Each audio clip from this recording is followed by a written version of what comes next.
Is that a Wendy's cup in the background? Is that a Wendy's drink or no? What is that? It's a cup from the Krusty Krab at Universal Studios Florida. Oh, so this, okay. I thought that's like an actual reusable cup. Mhm. Okay, Krusty Oh Krab. no, yeah, she doesn't binge eat in bed. That's very 2003, Jolie. That's from the Simpsons exhibit, isn't it? No, Mm, Krusty Krab. SpongeBob. Oh, sorry. My bad. Because that's the Krusty Burger. The Krusty Burger. Oh my God. Oh, hello, sir. Love you. I love you too. She said, I'm I love. glad you guys are home But safe. looks a 30-year-old. Oh yeah, I turned 30. She is beauty, she is grace. She said I'm beauty and grace. Mhm. He can't hear you because of my headphones, but I love it. I love it.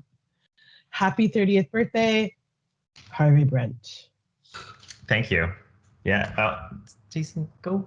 We're trying to record. He's doing like shadow puppets and like, I think that when the way that the screen halves itself, you'll be able to see the one up top and on the side. It's cute. She's cute. mm, um, yeah.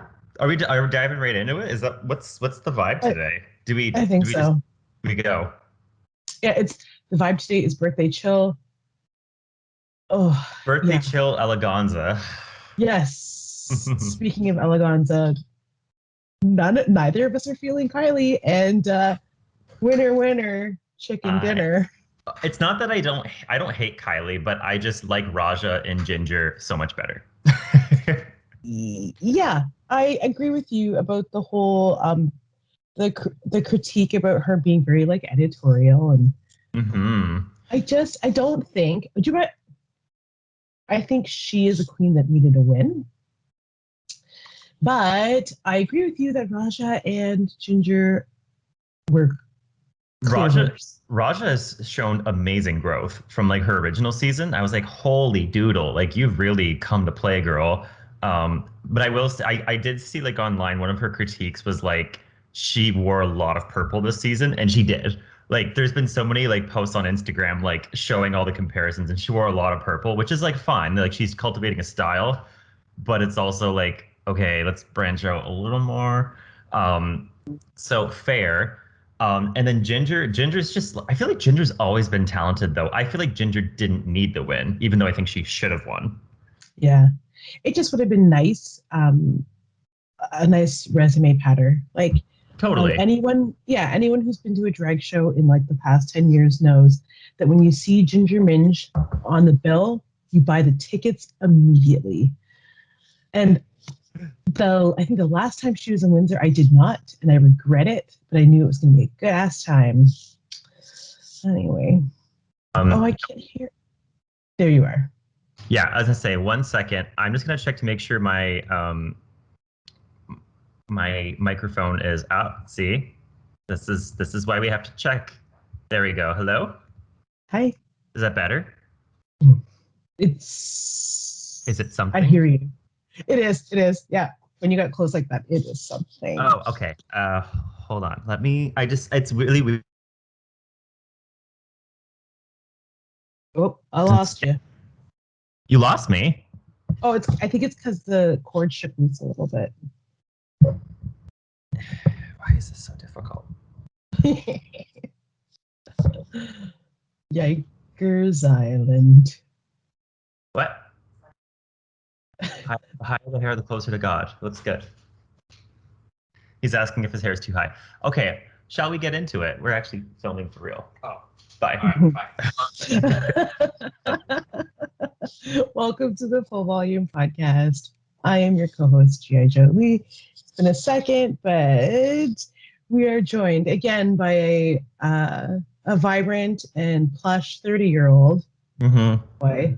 Those are Sorry, the Brent. adjectives I would use to describe me. Yes, vibrant and plush. Not tired. Uh, Probably has a cavity.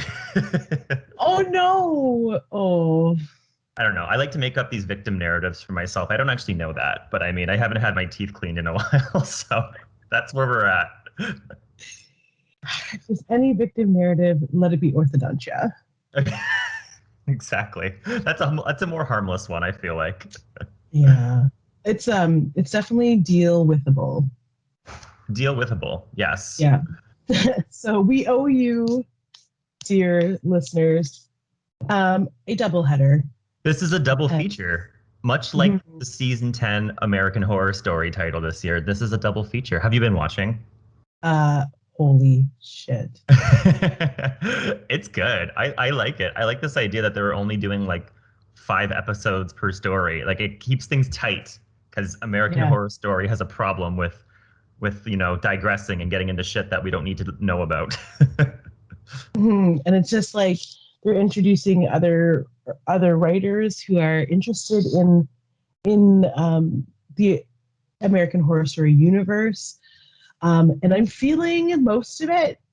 Uh, some of it is crazy, like the drive-in theater movie one. Holy Moses! Oh, you're talking about American Horror Stories. That's a spin-off. That's a spin-off of American Horror Story. There's terribly named. They both sound the exact same. Um, American Horror Stories, each episode is one story. But I'm talking like season 10 of American Horror Story. They started double feature this year where it's like only half a season. They just do two mini stories back to back. Oh shit! Yeah. I've been watching. Okay, do you know what? I think we tried, and then I couldn't find it. It's And hard to then find. I accidentally must have started watching horror stories. But still, I think you did, yeah. But yes, but I agree though. You said the drive-in one was crazy. I agree. could you imagine if that actually existed? I would not be surprised. There's a lot of contraband films out there. Yeah.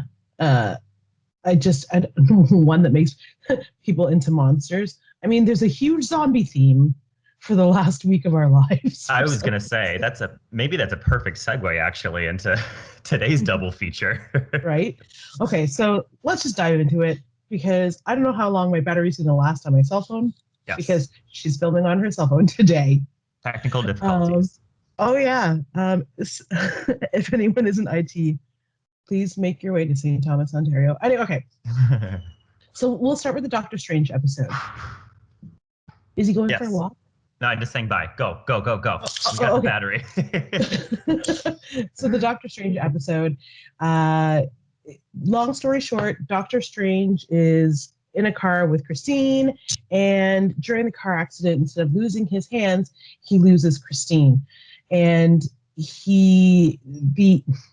that becomes the reason why he seeks magic in order to get Christine back, instead of it being his hands. And being able to be a surgeon again. Love is the key. So somehow, seeing like it just plays over and over and over in like the worst love story Groundhog Day possible. Christine is just her death is an absolute in the timeline and it cannot be erased. Doctor Strange knows that this is not true because he knows magic, and he figures out that in order to become a powerful wizard, and in order to erase an absolute in the timeline, he has to absorb the power of mythical beings. So he proceeds to do that, and that is where the split occurs. Our favorite old one, Tilda Swinton, magics herself into the timeline and splits Doctor Strange into two Doctor Stranges, Devious. which is right. We've been playing with multiversal timelines since like forever ago. Mm-hmm. But the idea that she has created two Doctor Stranges that exist in the same timeline, I don't think we've ever really seen that. So one stays evil, Yeah. and one stays sane. No, I would say One loses Christine and one accepts, like, and he accepts it. one accepts it. Yes, that's the difference. And that's the quote, good Doctor Strange. Mm-hmm. And then the other, as much of the internet is speculating, absorbs all of these powers of all kinds of mythical beings. I can't remember what the tentacle monster's name is, but he makes another appearance. You saw Captain Carter fighting it back,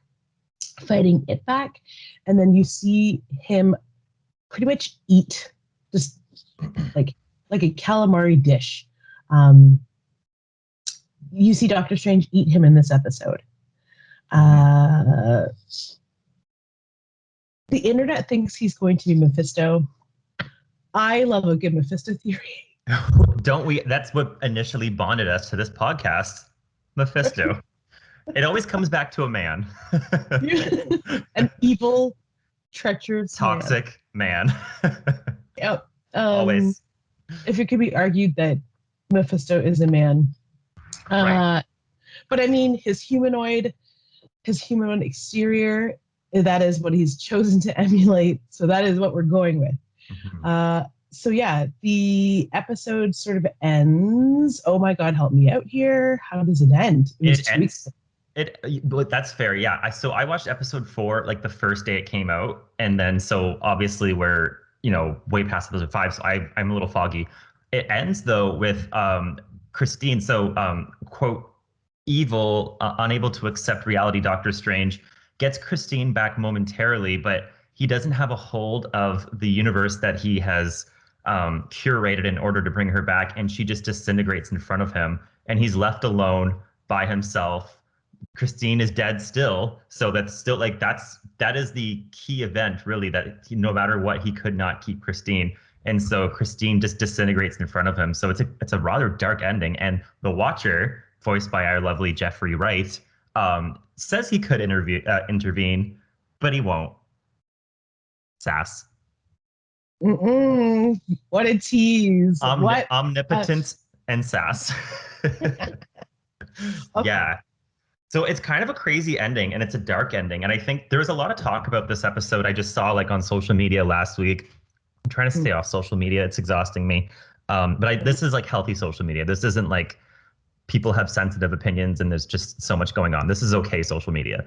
But there was a lot of talk about how this is like kind of the first big deviation from typical Marvel storytelling where, the good guy always prevails. And I know what you're going to say about Avengers Infinity War, how that did not end happy, but eventually it did, right? And Endgame. Like, it does come full circle.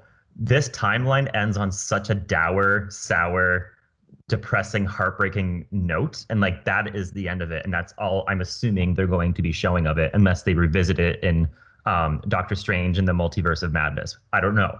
But as currently, this is like kind of a big deal because it just like, it gives me like old school Germanic fairy tale storytelling mechanics, where it's like, sorry, the good guys don't always win. Bye.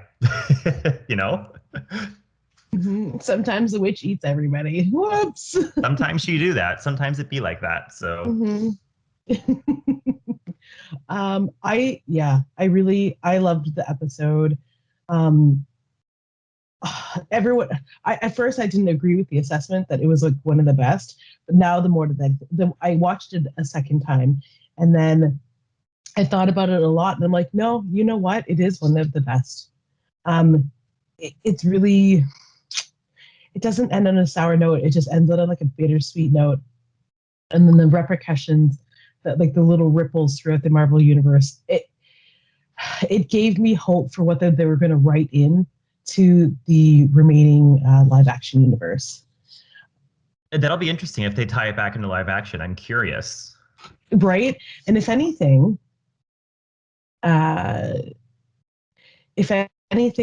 I'm really curious about, well, no, that's I spoke. Okay. If anything is going to make you doubt that they're going to write in What If into the Marvel Universe timelines, it's going to be this next episode. Oh my God. Well, I was going to say before we get to that, though, Before we get to that, maybe we have some other things to say. I have one thing to unpack with you because it's very Doctor Strange focused. So I think this is probably the most appropriate time to bring it up. But stick with me for a second. So this episode ended with a version of Doctor Strange, heartbroken, sad, destroyed, whatever. About 2.5, 3 weeks ago, Sony and Marvel released a trailer for Spider-Man No Way From Home. I'm sure you've seen the trailer. I haven't talked to you too much lately because I've been in Michigan, but I'm sure you've seen it. And interestingly enough, Doctor Strange features heavily in the trailer. And he makes a kind of shockingly irresponsible and cavalier decision where he helps Peter Parker try and help the rest of the world forget that he's Peter Parker, which seems very unlike Doctor Strange that we know of. The Doctor Strange we know is stoic, he's responsible, he's mystic, he knows the rules and he plays by them. He's not living fast and loose with timelines. But yet he helps Peter. He agrees to this like potentially dangerous decision even after Wong warns him about it. What is going on with Doctor Strange? Is this the same Doctor Strange that we know? I mean, that's really digging into theories, and I feel like I don't know if the audience is ready for us to start meeting different versions of the same character and inheriting previous relationships from different movies and like what counts, what doesn't. But I was wondering, I'm like, this is so out of character for Doctor Strange, and to show it in a trailer, no less. Qu'est-ce que c'est? I too am just be confused or just be surprised, a little bit choked even. I totally agree with you. While the scene is played for laughs, I know that's the scene you're talking about. He's standing over the book doing magic, yep. And he's trying to reverse everything, and Peter is like in his ear nattering, and it causes him to mess up the spell, which brings forward brings forward the Tobey Maguire and the Andrew Garfield versions of Spider-Man. And I hope we see some animated characters just jump out of that mix. Spider Pig. I hope so. Maybe Spider-Ham. Oh God, let this be how we get a Miles Morales. I don't even care at this point. Anyway. That's actually, you know what? That's a great idea. I didn't even think of that. This could be like a soft introduction to a live action Miles Morales, or even the one from Spider-Verse. But I'm just saying, I was like, oh, I never considered that. Yeah. Sorry, proceed. Too many white men. It's going to be Toby, Andrew, and Holland. We need some mixtures. Right, and I know what all of the Spider-Man purists are gonna say. It's like, no, Spider-Man is, a white kid from the Bronx and blah, blah, blah. It's like, okay, that's cool. That's Peter Parker. We're not talking about Peter. We're not trying to make Peter black. We just want to see Miles Morales as Spider-Man, just like you see Riri as Ironheart. Like, we're not trying to like erase his whiteness. My God. We just want to see a representation of a black child / young adult in a character that many of us have been idolizing and finding joy in for the last like bazillion comic book years. It's been like 20 years he's been around, right? Miles Morales, 15? Yeah. Something like that, yeah. Yes. Early 2000s? Yeah, I knew it was around there that Miles Morales came around. No, I didn't, you know what though? I didn't even consider that. And I know we're way off topic now, as we tend to get, but that is really, the point is. It's adjacent. Well, you know what? And we should talk about this after we stop filming, but maybe we should do a quick episode of FVP2 recapping some trailers lately, because there's been a lot of Marvel trailers. Just like a super quick, like 10-minute trailer or episode, just recapping some stuff. That'd be cool. Like a good reaction. Oh, like, okay. Oh my God. We haven't done a reaction video yet. That would be cool. Oh no. Okay. We will. Okay. So do you want to, speaking of weird universe shifts, here's the thing. The next episode of What If is What If Zombies? Question mark, exclamation mark. I can't remember if this is canon or not, but Marvel Zombies was a storyline. It was a storyline in it's stemmed off of Ultimate Fantastic Four in the early 2000s. Mhm. Sorry, my father just messaged me. Oh, is everything good? Yeah, he's just trying to call me for my birthday, but I said Oh. I'll call you in a minute. No, so this zombies is yeah, it has comic roots, as I mean most of these things kind of do.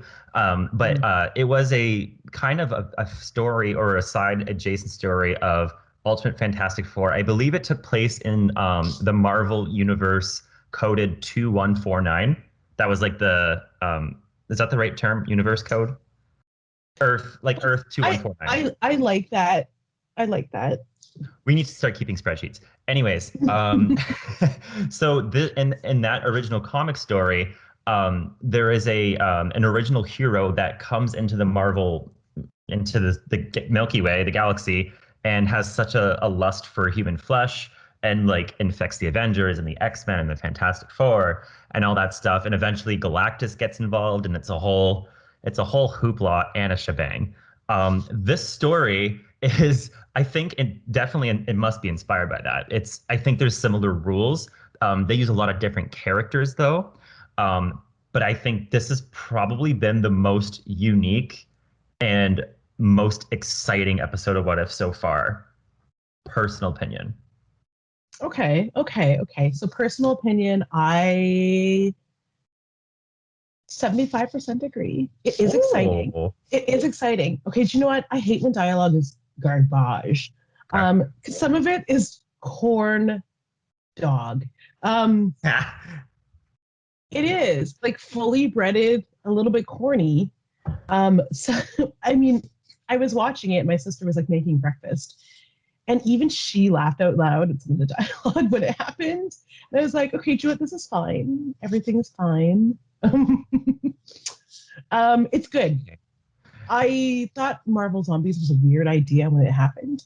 This is where I take the time to disparage some artists as being kind of assholes, but like everyone loves Arthur Sudam.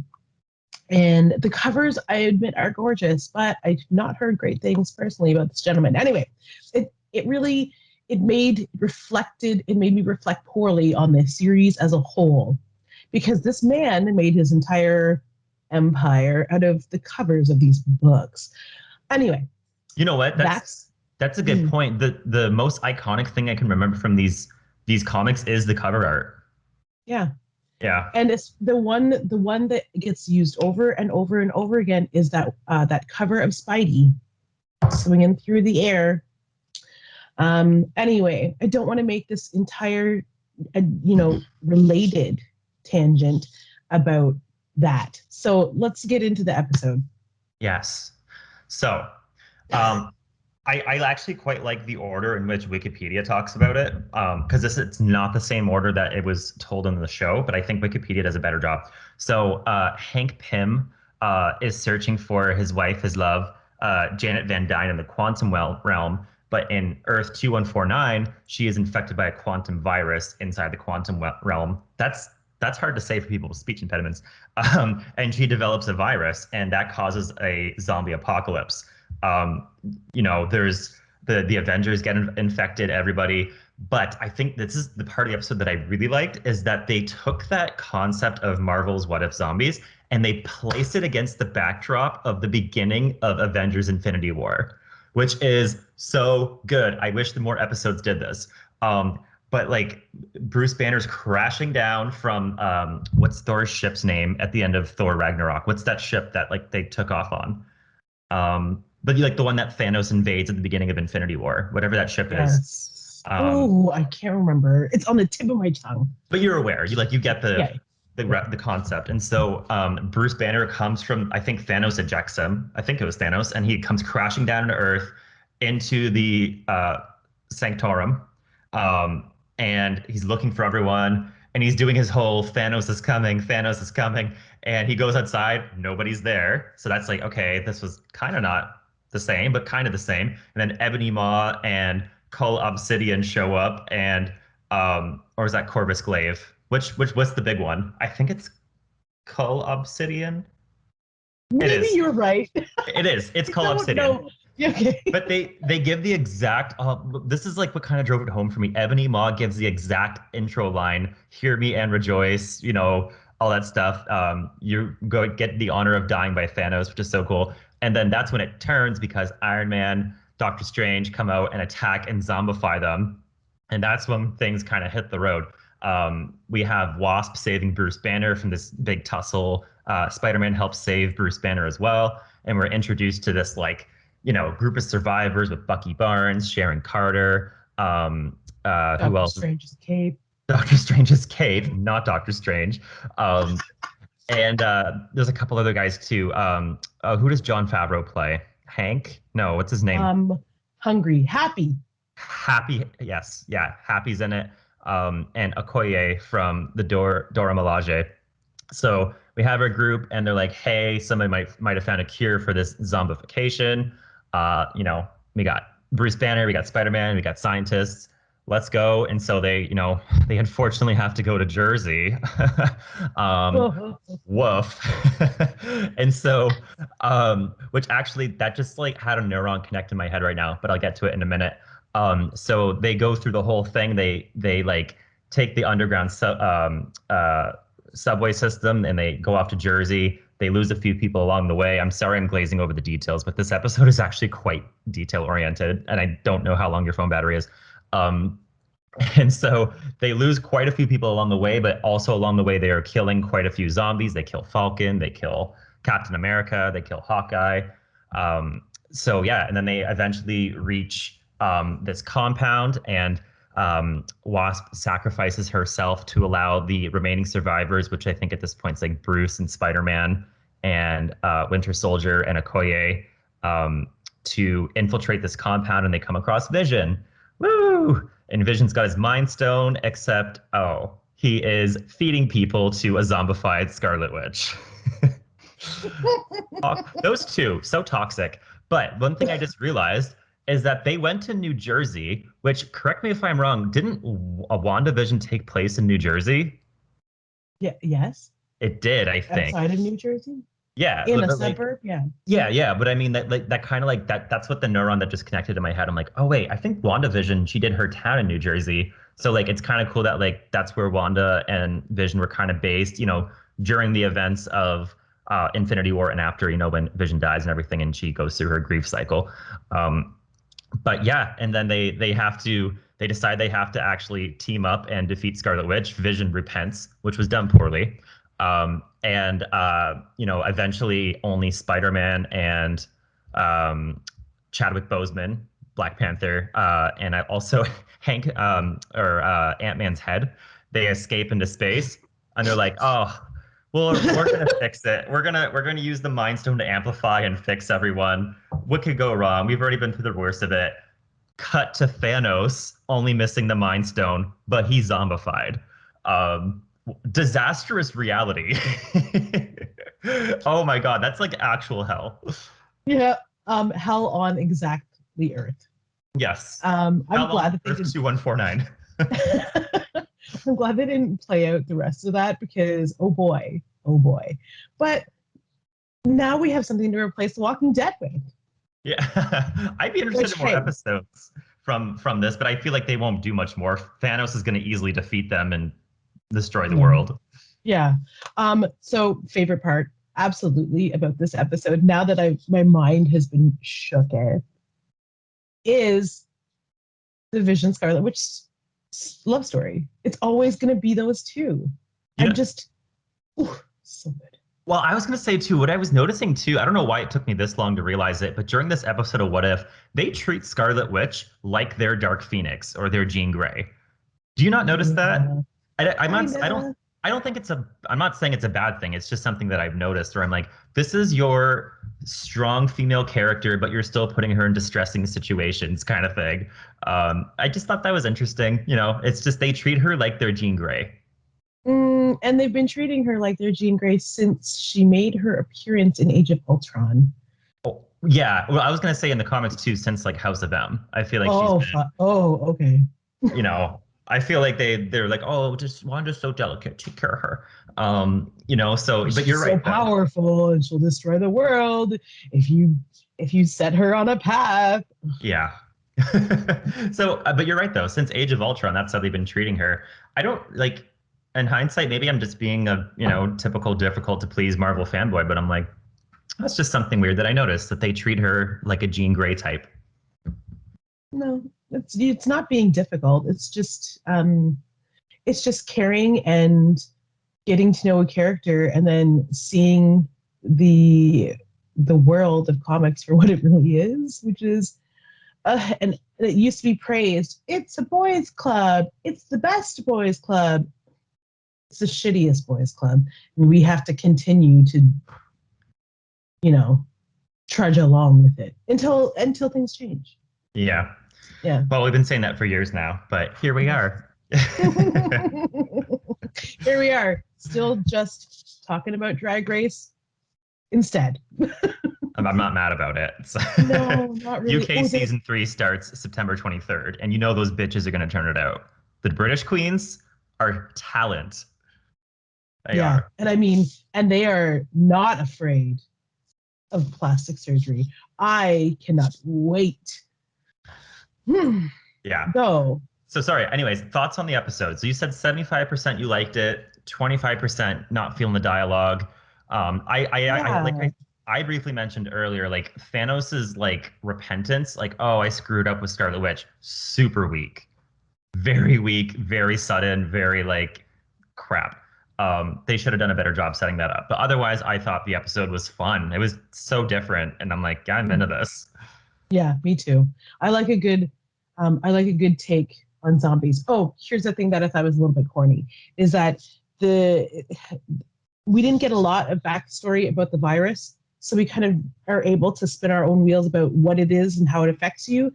But the idea that Iron Man is still able to be Iron Man, but also a zombie, it's just weird. Mm-hmm. They have all the shamblings and all the hunger of um, what historically zombies have been written to be, and then he's just blasting folks left and right, which is weird. But 100% of my 95% of my love goes to Scarlet Witch and the Vision always, but that is now replaced by the duo of Ant-Man's head and Oh that yeah, cape. that was pretty good. That was good imagery. That was hilarious.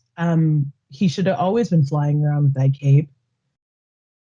It's got Mephisto vibes. He's got like a snow globe thing going on. Everyone loves a good snow globe. Yeah, though I wonder how much trouble they'll get in for him yelling Wingardium Leviosa. I was thought that too. Actually, that was a little weird. I was like, Yeah, that's yeah. Warner Brothers coming for you, Disney. My sister turned around and she said, "Wait, they can't say that." Yeah, Can they say that?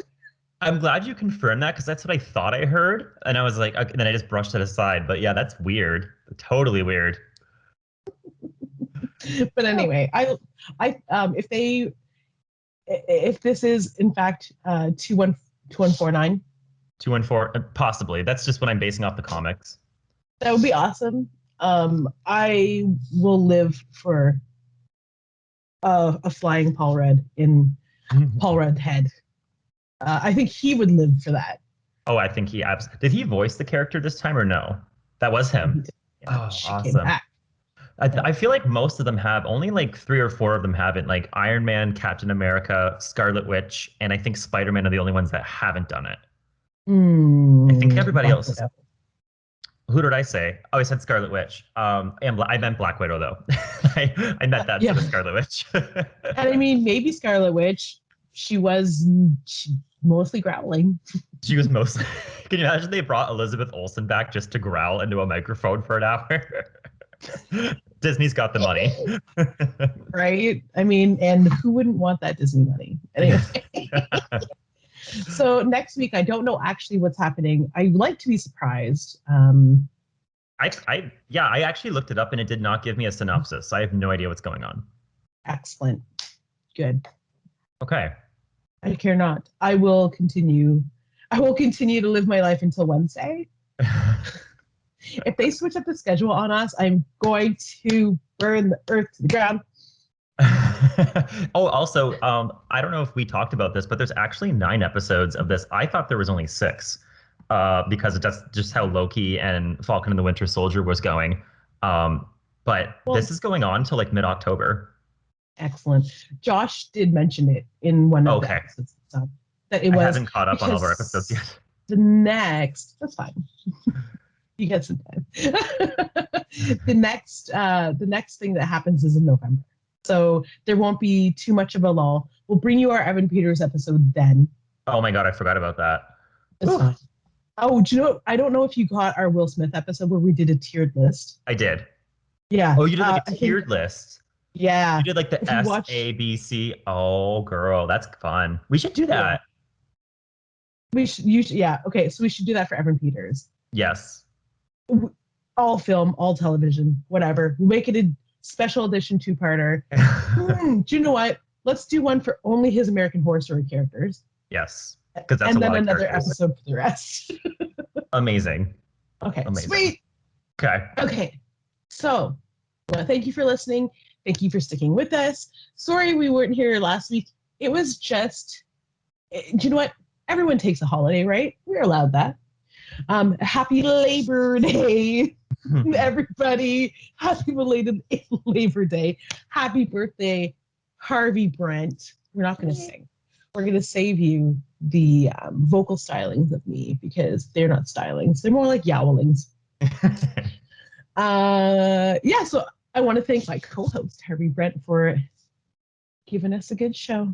I'm trying to be back more. I had a crazy August, but I should hopefully be back more for a more regular schedule, at least, or semi-regular or something. Yeah, Fourth Wave is going to put us right in. We're going to hunker in, get you those episodes. Yay! Isolation. I mean, I'm used to it by now. I'm like just living for it. Yeah. At this point, I'm like, I'll be at work and I'd be like, I wish they would lock this down. I just want to go home. Anyways. Sorry. If you want to listen to all of this, you can listen to this episode and all of our past episodes on Spotify, iHeartRadio, Amazon Music, Apple Podcasts, pretty much wherever you listen to podcasts. You can search Full Volume Pod or the Comic Book Syndicate Network, and you'll find us right there. You can also follow us and find us, the video versions, on YouTube and our website at www.comicbooksyndicate.com. Until next time, keep it loud. Keep it at full volume. Bye, guys. Bye.